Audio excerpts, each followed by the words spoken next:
I kept my $5 million safe secret from my own son. When he married this cunning gold digger, I knew she'd start hunting my fortune. One evening, the vault manager called in panic. "Sir, your daughter-in-law is here with a crowbar, trying to break down the door." I just smiled and did the one thing that made her beg me for mercy. Before continuing, subscribe to the channel and write in the comments what time it is in your region right now. My name is Harold Bennett. I'm 68 years old and I live in Scottsdale, Arizona, just outside Phoenix. I built a chain of 4 car washes called Desert Shine over the past 35 years. These days, I'm mostly retired. Managers run the day-to-day operations while I collect the checks and tinker with my vintage watch collection. I always thought I understood people pretty well.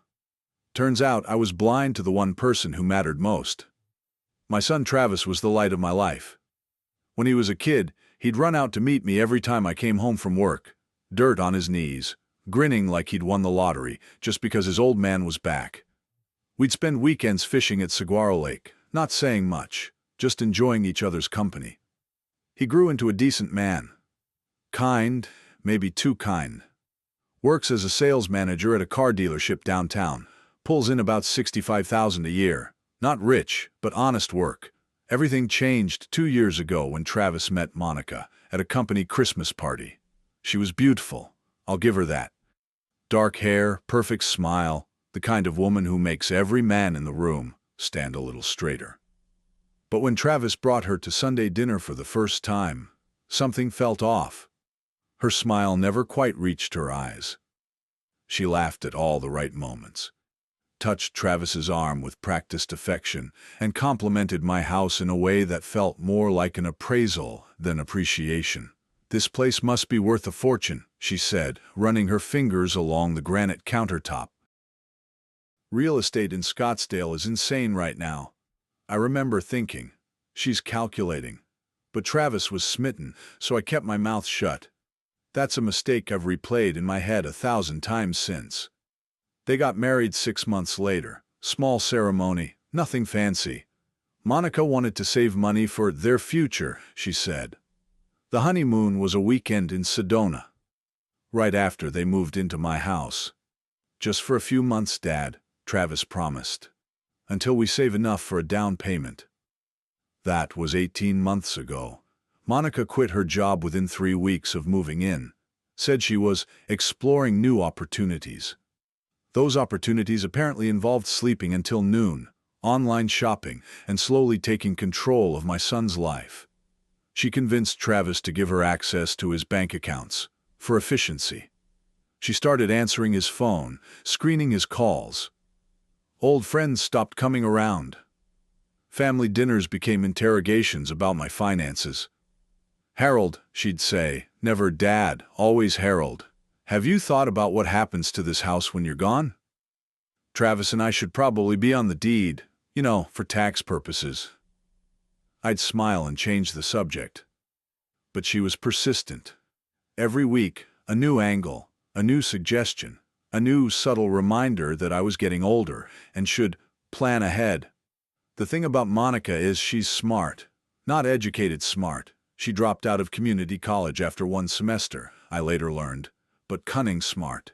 She knows exactly how to phrase things so Travis thinks it's his idea. "Honey, don't you think your dad would be happier if he didn't have to worry about the house?" And Travis, wanting to please her, would bring it up at dinner like he'd thought of it himself. 3 weeks ago, everything came to a head. We were having dinner, pot roast, Travis's favorite, which I'd spent all afternoon cooking. Monica had been in a mood all day, slamming cabinets, sighing loudly, making sure everyone knew she was unhappy about something. Halfway through the meal, she set down her fork with a clatter. "I can't do this anymore," she announced. Travis looked up, confused. "Do what, babe?" "This." She gestured around the dining room. "Living like this. Pretending everything's fine when your father sits on piles of money while we scrape by." I set down my knife slowly. "Excuse me." "You heard me, Harold." Her voice was cold now, no pretense of politeness. 4 car washes, this house, and you act like we're asking for charity when we suggest you help your own son get ahead in life. Do you know how embarrassing it is? My friends ask why we're still living with my father-in-law, and I have to make excuses for you. I looked at Travis. He was staring at his plate, jaw tight, saying nothing. Travis, I said quietly, you want to add anything? He didn't look up. Dad, she's just frustrated. We've been waiting a long time. A long time for what? I asked. For me to die so you can inherit? Monica's eyes flashed. Don't be dramatic. We're talking about fairness. You're a stingy old man sitting on your fortune while your family struggles. Everyone can see it but you. The silence that followed was thick enough to cut. I watched my son, waiting for him to defend me. Waiting for him to say something, anything, to the woman who just called his father a stingy old man in his own house. He didn't. I folded my napkin carefully and stood up. Dinner was lovely, I said, my voice steady. If you'll excuse me. I walked to my study, closed the door, and sat in the dark for a long time. That night, I understood something I'd been avoiding for months. Monica wasn't just difficult. She wasn't just money-focused. She was systematically isolating my son and positioning herself to take everything I'd built. And Travis, my boy, my fishing buddy, the kid who used to think I hung the moon, was letting her. I opened the bottom drawer of my desk, pushed aside old tax returns and forgotten receipts until my fingers found what I was looking for. A business card, slightly worn at the edges. Nick Potter.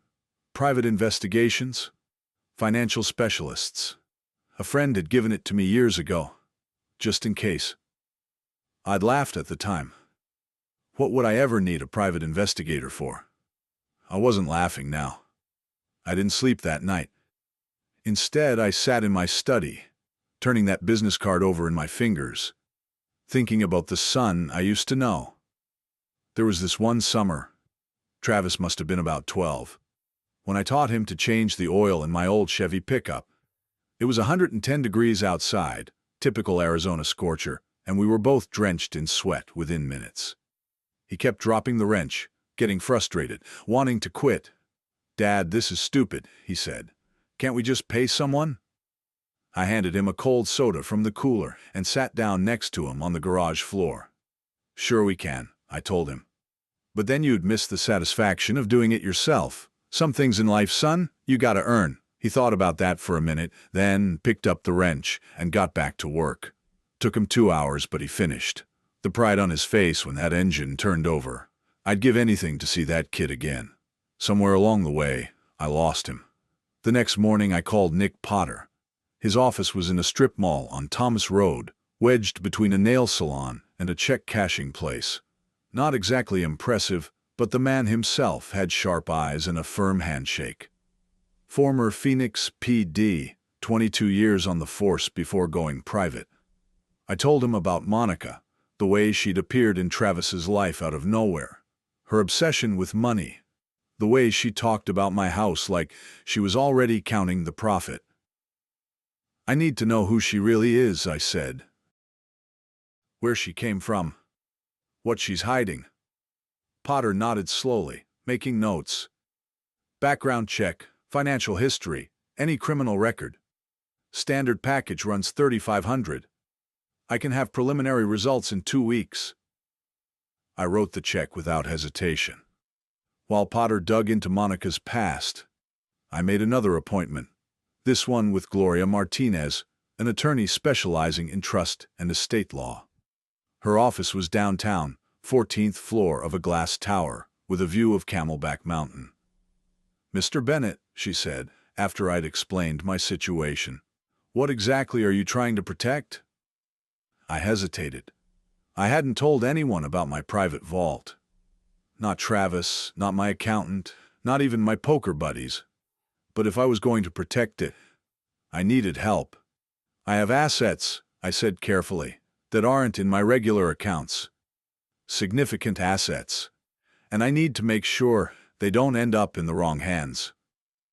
Martinez didn't blink. "We can discuss options, irrevocable trusts, conditional inheritance structures. There are legal ways to ensure your wishes are followed precisely." For the first time in weeks, I felt something like hope. 2 weeks later, Potter called me into his office. "Your daughter-in-law's maiden name was Monica Reyes," he said, sliding a folder across the desk. "She changed it legally 4 years ago after some legal trouble in Tucson." "What kind of trouble?" "Credit card fraud. She was part of a scheme that racked up about $60,000 in charges using stolen identities. Charges were dropped, insufficient evidence, but she was definitely involved." He flipped to another page. "She also owes $47,000 in personal debt." I stared at the documents. "Does Travis know any of this?"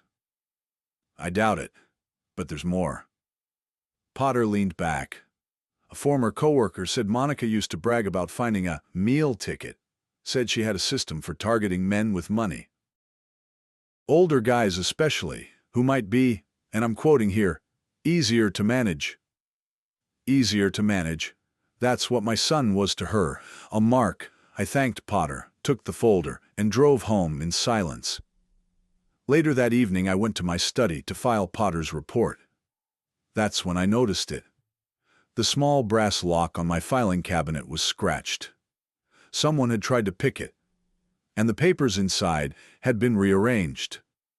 My eyes went to one specific folder. The one containing a statement from Arizona Secure Vault, the private storage facility where I kept my real assets. $5,200,000 in cash and securities. The folder had been moved. I knew exactly who. The next few days I watched Monica more carefully. She was different now, less openly hostile, more calculating. I caught her studying me when she thought I wasn't looking. One afternoon, I came home early and found her on the phone in the backyard, speaking quietly. She didn't see me standing by the kitchen window. "He's got money hidden somewhere, I know it. Just be patient. Once we get Travis to pressure him about the house, I can." She turned and saw me. Her face went blank for half a second before the mask slid back into place. "Harold, you're home early. I was just talking to my mom." "Say hi for me," I said, and walked away. That night I sat alone in my study, looking at my collection of vintage watches. Omega, Seiko, a couple of rare Hamiltons. Each one acquired through patience and careful waiting for the right moment. Monica thought she was the predator here. But I'd spent 35 years building something from nothing, outmaneuvering competitors who underestimated me. I picked up my phone and dialed Gloria Martinez.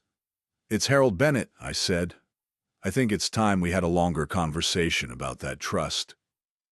Monica wanted to play games, fine, but she'd picked the wrong opponent. The following week, I became a man with a mission. First thing Monday morning, I drove to a security store on Camelback Road and purchased a small wireless camera. The kind that looks like a smoke detector. Cost me $420.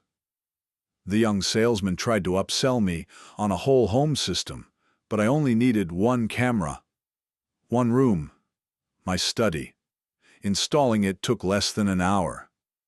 I mounted it in the corner, angled to capture my desk, filing cabinet, and the door.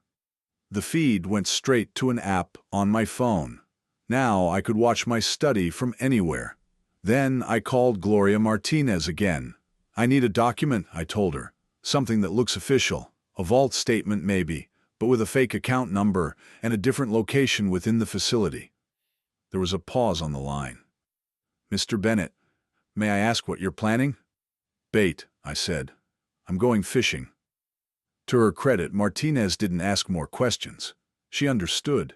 2 days later I picked up the document from her office, a perfect replica of an Arizona Secure Vault statement, complete with letterhead, my name, and a fake vault number, 7734. The real one was 4419 on the opposite side of the building. I also informed Russell Wong, the vault's manager, about what I was doing. Wong had managed my account for 12 years. Solid man, professional, not prone to panic. I explained that someone might try to access a vault that didn't belong to them, and that if it happened, He should call me immediately before calling the police. Understood, Mr. Bennett, he said. We take security very seriously here. I know you do, Russell. That's why I trust you. Back home, I waited for the right moment. Monica had been unusually sweet lately, bringing me coffee in the morning, asking about my day. Classic predator behavior. She was sizing up her prey, looking for weakness. I gave her one. One evening, while she and Travis watched some reality show in the living room, I accidentally left the fake document on my desk. Not hidden, but not obvious either. Tucked under a stack of papers with just the corner visible. The Arizona Secure Vault letterhead, peeking out like a secret waiting to be discovered. Then I went to bed. The next morning I checked my phone. The camera had recorded Monica entering my study at 2:47 a.m. She moved quietly, flashlight from her phone, casting shadows on the walls. I watched her go straight to my desk, rifle through the papers, and find the document. Her face lit up like a kid on Christmas morning. She photographed it with her phone, every page. Then she carefully put everything back and slipped out. Gotcha. For the next several days, Monica was practically glowing. She stopped nagging about the house, stopped making comments about money. She was pleasant, helpful even. It was almost funny watching her pretend to be a loving daughter-in-law when I knew exactly what was going through her mind. I counted down the days, wondering when she'd make her move. It came on a Thursday evening. I told Travis and Monica I was going to my weekly poker game with the guys. Standard routine, I'd be back around 11. Monica smiled and told me to have fun. The smile didn't reach her eyes. I drove to my buddy Frank's house, played 2 hands, then excused myself, saying I wasn't feeling well. I sat in my car down the street and waited. At 8:47 p.m., my phone buzzed. Russell Wong. Mr. Bennett, his voice was tight, controlled. Your daughter-in-law is here. She's trying to access Vault 7734. She has identification claiming she's authorized, but of course she's not on any of our records. When we refused access, He paused. Sir, she pulled a crowbar from her bag. She's trying to break down the door to the private viewing room. Security is holding her. Police are on the way. I felt my heart rate stay perfectly calm. Don't let her leave, Russell. I'll be there in 20 minutes. The drive to Arizona Secure Vault felt surreal. Streetlights blurred past. I thought about Monica's face when she photographed that fake document. The greed in her eyes. The certainty that she'd outsmarted the stupid old man. Some lessons you have to learn the hard way. When I arrived, 2 police cruisers were parked outside, lights flashing. Inside, Monica stood between 2 security guards, mascara running down her cheeks, screaming about her rights. This is family money, she shrieked when she saw me. I'm his daughter-in-law. I have every right to be here. I walked up slowly, hands in my pockets. Interesting, I said, keeping my voice flat. Because last I checked, you're not on any of my accounts. You're not authorized to access anything here, and you certainly don't have the right to break down doors with a crowbar. Her face contorted with rage. You set me up. This is entrapment. Entrapment? I chuckled softly. I'm not a cop, Monica. I'm just an old man who left a piece of paper on his desk. The police officer taking notes looked between us. Sir, do you want to press charges? I looked at Monica. Really looked at her. The mask was completely gone now. This was the real woman my son had married.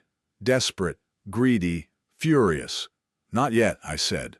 But I want everything documented, every detail. Then I pulled out my phone and dialed Travis. Son, I said, I need you to come to North Central Avenue, 1520. There's something here you need to see. Travis arrived 20 minutes later, still in his work clothes. His face was confused at first, then shocked when he saw the police cars, but nothing prepared him for the sight of his wife, hands cuffed in front of her, mascara-streaked face twisted in fury. Monica, his voice cracked. What's going on? She launched into her explanation before I could speak. Your father set me up, Travis. He planted fake documents. He lured me here. Ma'am, please, the officer interrupted. Sir, are you the husband? Travis nodded, looking dazed. I stepped forward. "Son, I think we need to talk." Privately, we walked to a small conference room that Russell Wong offered us. I closed the door and sat across from my son. He looked like a man whose world was crumbling, because it was. "Dad, what is this?" "Monica said you tricked her. Let me show you something first." I pulled out my phone and opened the camera app. "This is footage from my study. I installed a camera after I noticed someone going through my things." I pressed play. The screen showed Monica creeping into my study in the dark, searching through papers, finding the document, photographing it with her phone, the timestamp clear in the corner, 2:47 a.m. Her face was illuminated by the screen light, excited, greedy, triumphant. Travis watched in silence, his jaw tightening with every second. I saw his knuckles go white where he gripped the armrest. "There's more." I swiped to another video. This one showed Monica on a phone call in the backyard, captured through the study window when she didn't know I was home. Her voice came through clearly. "The old man has millions stashed somewhere. I found proof. Once I get access, we won't need to deal with him anymore. Travis is easy. He'll do whatever I say. Just be patient." "This is the big one." I stopped the video. Travis's face had gone pale, the color draining like someone had pulled a plug. His hands were trembling. "Dad," he whispered. "I didn't know. I swear I didn't." "I know, son." My voice was gentler than I expected. "That's why I'm showing you. Not to hurt you. To open your eyes." We sat in silence for a long moment. Through the door, I could hear Monica's voice rising, demanding a lawyer, threatening lawsuits. Finally, Travis stood up, movements stiff and mechanical. "I need to talk to her." I didn't stop him. What happened next? I watched from across the lobby. Travis approached Monica, and she immediately started talking, fast, desperate, hands gesturing wildly, even in the cuffs. I couldn't hear the words, but I could see her strategy. Tears, denial, pointing at me accusingly. The same playbook she'd used for 2 years. But something was different in Travis's posture. He stood straighter than I'd seen him in months. His arms stayed crossed. When Monica reached for him, he stepped back. When she tried to cup his face, he turned away. I saw panic flash across her features, real panic. After 5 minutes, he returned to me. "She wants me to post bail," he said flatly. $15,000. "What do you want to do?" He was quiet for a long time. Through the glass doors, Monica watched us, her expression shifting between pleading and calculating. "She's my wife, Dad. I can't just... I need time to process this." That wasn't the answer I wanted, but I understood. 2 years of manipulation don't undo themselves in 20 minutes. Travis posted the bail. I watched Monica walk out like she'd won something, shooting me a venomous look. But I noticed she held on to Travis's arm too tight, the desperation of a woman who felt control slipping through her fingers. The next few days were tense. Travis moved into the guest room, a small victory. Monica oscillated between tearful apologies and righteous anger. I kept my distance, letting the evidence speak for itself. Then, exactly 1 week after the vault incident, I received a certified letter. It was a court summons. Monica Bennett was filing a complaint against me for elder financial abuse and emotional manipulation. According to the document, I had deliberately and maliciously set up my daughter-in-law to damage her reputation. She was trying to flip the script and make herself the victim. Classic con artist move. I called Gloria Martinez and read her the filing. "This is actually perfect," she said, and I could hear the smile in her voice. "Perfect? She's accusing me of abuse. Harold, she's given us a public forum." A courtroom, with a judge, where we can present everything. The detective's report, the camera footage, her criminal history. She just invited us to expose her in the most official way possible. I looked at the summons. A court date, 6 weeks away. "Do you trust me?" Gloria asked. I hired you, didn't I? Then let her have her day in court. By the end of it, she's going to wish she'd never heard the name Bennett. I hung up and walked to my study. My collection of vintage watches gleamed under the display case lights, each one acquired through patience. Monica thought she was counterattacking. She thought legal papers would scare me into backing down. She had no idea what was coming. The courtroom was smaller than I expected. Wood-paneled walls, fluorescent lights, the faint smell of old coffee and anxiety. I sat at the defendant's table with Gloria Martinez, watching Monica make her entrance. She'd dressed for the occasion. Conservative navy dress, minimal makeup, hair pulled back in a neat bun. The picture of a wronged woman seeking justice. She even walked differently, slower, more vulnerable. An Oscar-worthy performance for an audience of one. Judge Patricia Caldwell. Monica's attorney, a young guy who looked fresh out of law school, presented their case first. He painted a picture of a vindictive father-in-law who had systematically targeted his client, manufacturing evidence to destroy her marriage. He used words like entrapment and psychological warfare. I watched the judge's face throughout. She was taking notes, expression neutral. Then it was our turn. Gloria stood up, buttoned her jacket, and smiled. Your Honor, I'd like to present evidence that paints a very different picture of Mrs. Bennett. She started with Nick Potter's report. Monica's real name, Monica Reyes. The name change after the credit card fraud investigation in Tucson. The $47,000 in hidden debt. The testimony from former co-workers about her meal ticket strategy. Monica's face tightened, but she kept her composure. Her attorney objected twice, both times overruled. Then came the videos. The courtroom's TV screen flickered to life. First, the footage from my study camera, Monica at 2:47 a.m., rifling through my papers, photographing the fake vault document with hungry eyes. The timestamp was clear. The intent was clearer. Your Honor, Gloria said, the document Mrs. Bennett photographed was placed there intentionally by my client after he noticed evidence that someone had been searching his private files.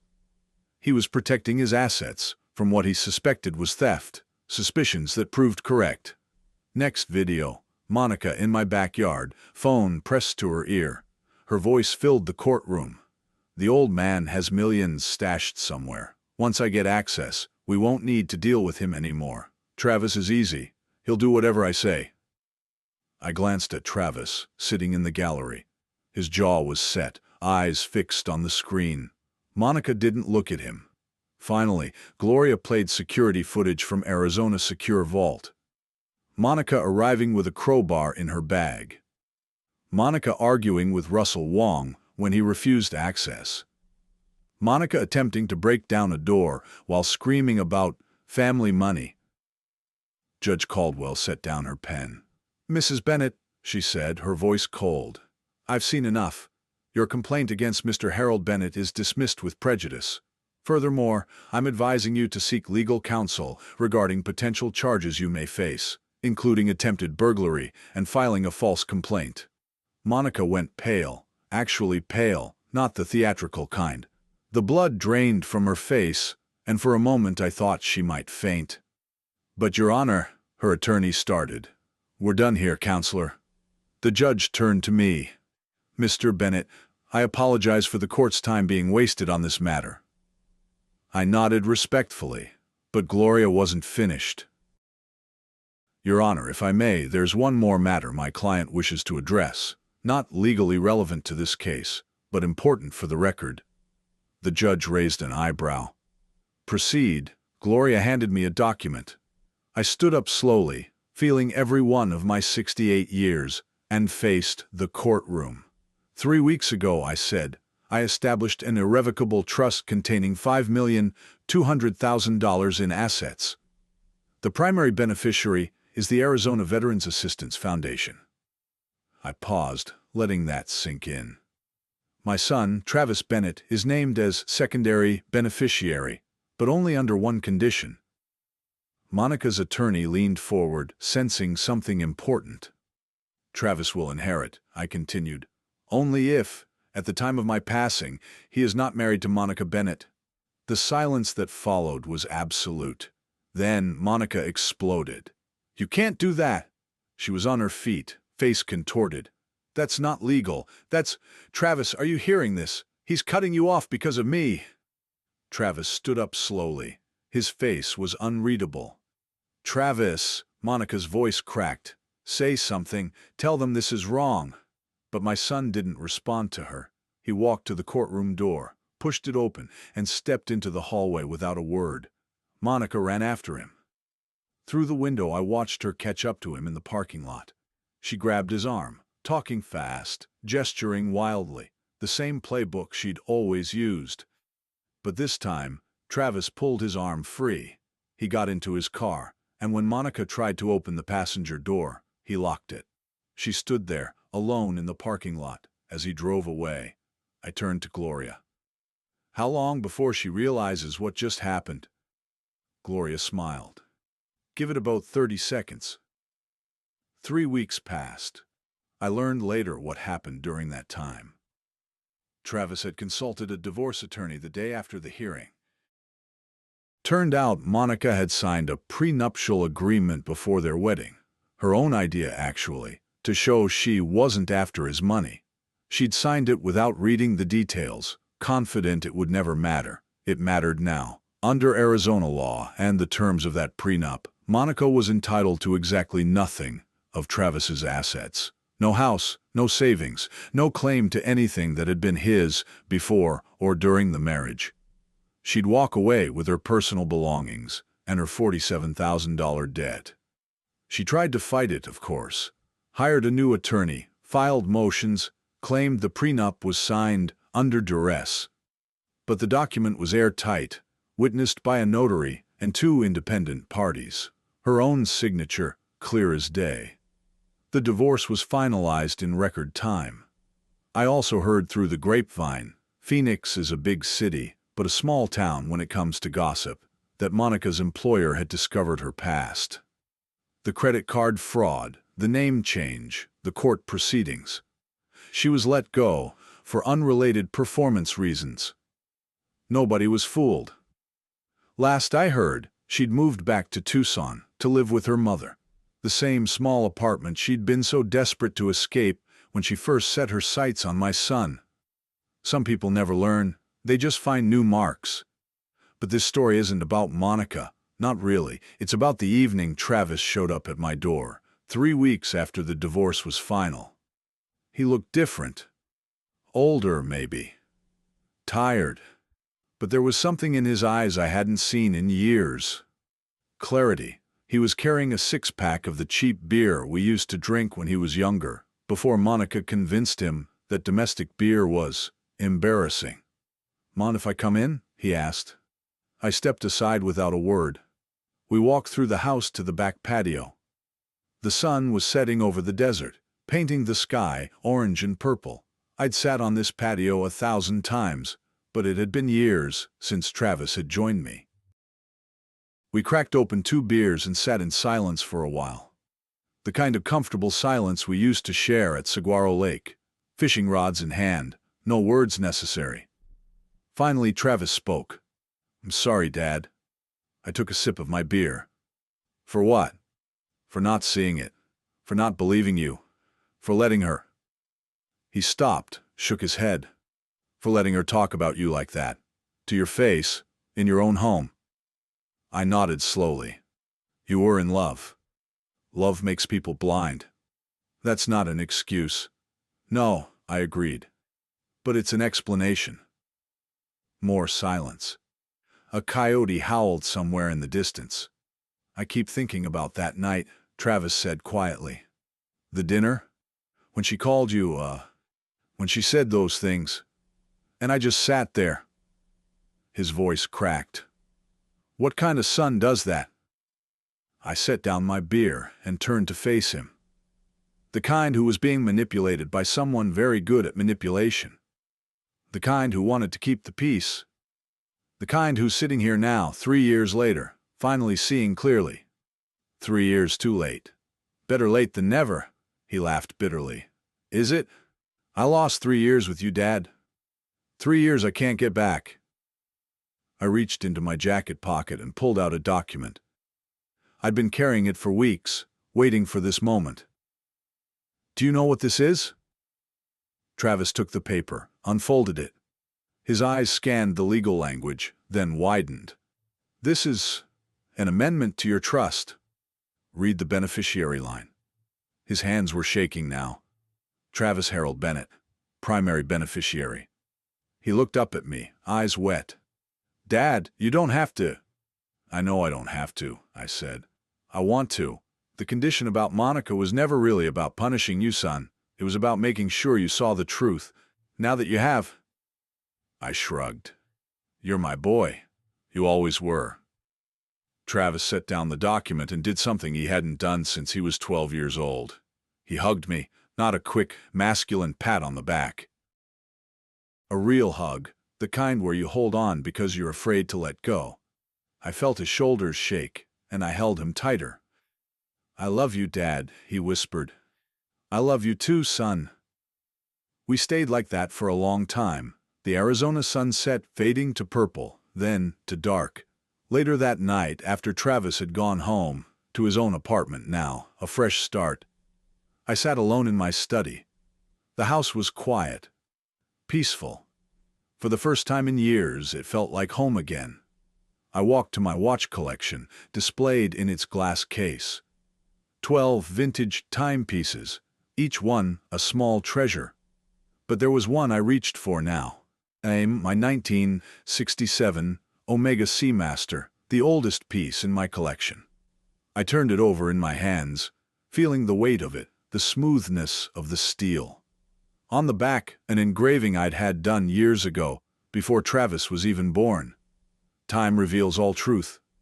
I smiled, set the watch back in its place, and turned off the light. Some things are worth waiting for. If you liked this story, please like this video, subscribe to the channel, and share your impressions of this story in the comments.